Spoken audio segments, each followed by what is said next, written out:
150 വർഷങ്ങൾക്ക് മുമ്പാ. അന്ന് ഇവിടെ മൂപ്പ് ഭരിച്ചിരുന്ന പ്രതാപശാലിയായ ഒരു കാർന്നോരുണ്ടായിരുന്നു. ആ കാർന്നോര് തഞ്ചാവൂരിൽ നിന്നങ്ങാണ്ട് ഒരു നൃത്തക്കാരിയെ വേടവെ കൊണ്ടുവന്ന് താമസിപ്പിച്ചു. നാഗവല്ലി അതിന്റെ ഫ്ലാഷ് റിഫ്ലക്ഷൻ സത്യം പറഞ്ഞില്ല. ഈ വെച്ചിട്ടേ നമ്മള് കൊറേ പഴഞ്ചൊല്ലുകള്, സിനിമയിലെ ഫ്ലാഷ് ബാക്ക് ഇതൊക്കെ ഉണ്ടാക്കാൻ പറ്റുവാളിയാ. അത് ഇങ്ങനെ കൊറേ കാണുന്നുണ്ട്. ഇത് നോക്കി എന്ത് രസമാണ് ചെയ്ത് നോക്ക്. 150 വർഷങ്ങൾക്ക് മുമ്പാ. അന്ന് ഇവിടെ മൂപ്പ് ഭരിച്ചിരുന്ന പ്രതാപശാലിയായ ഒരു കാർന്നോരുണ്ടായിരുന്നു. ആ കാർന്നോര് തഞ്ചാവൂരിൽ നിന്നങ്ങാണ്ട് ഒരു നൃത്തക്കാരിയെ വേടവെ കൊണ്ടുവന്ന് താമസിപ്പിച്ചു. നാഗവല്ലി എന്നായിരുന്നു ആ തമിഴത്തിയുടെ പേര്. തമിഴത്തി വേറൊരാളുമായിട്ട് സ്നേഹത്തിലായിരുന്നു. രാമനാഥന്റെ പേരുള്ള ഒരു നൃത്തക്കാരനുമായിട്ട്. എന്തിനു പറയുന്നു, കാർന്നോര് എങ്ങനെയോ ഈ രഹസ്യങ്ങളൊക്കെ അറിഞ്ഞു.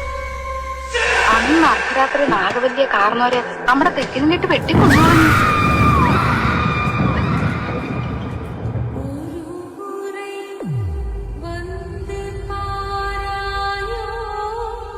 എട്ടാം ദിവസം ദുർഗാഷ്ടമി രാത്രിയില് നാഗവല്ലിയുടെ പ്രേതാത്മാവ് ഒരു രക്തയക്ഷയായിട്ട് മാറി കാർന്നവരെ കുത്തി കൊലപ്പെടുത്താൻ വേണ്ടി അരക്കകത്ത് വരെ കയറി ചെന്നാ പറയുന്നത്.